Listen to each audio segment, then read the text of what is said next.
இந்த காலத்தில் தைரியமாக இருக்கணும். வேதத்தில் எத்தனை சம்பவங்களை பார்க்கிறோம்.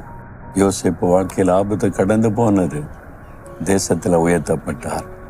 தானியல் காலத்தில் சிங்கக்கேபி அந்த ஆபத்து வந்தது, கடந்து போனது, உயர்த்தப்பட்டார்.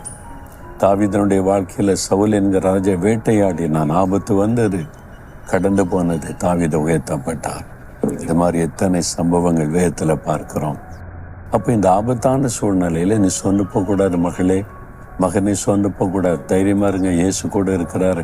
சொல்லுங்கள், ஆண்டவரே நான் சோர்ந்து போக மாட்டேன், நீங்கள் என் கூட இருக்கிறீங்க, என்னை பலப்படுத்துவீங்க, நான் சாதிப்பேன், ஜெயிப்பேன், இந்த ஆபத்தை கடந்து போவேன்னு தைரியமாக சொல்லுங்கள்.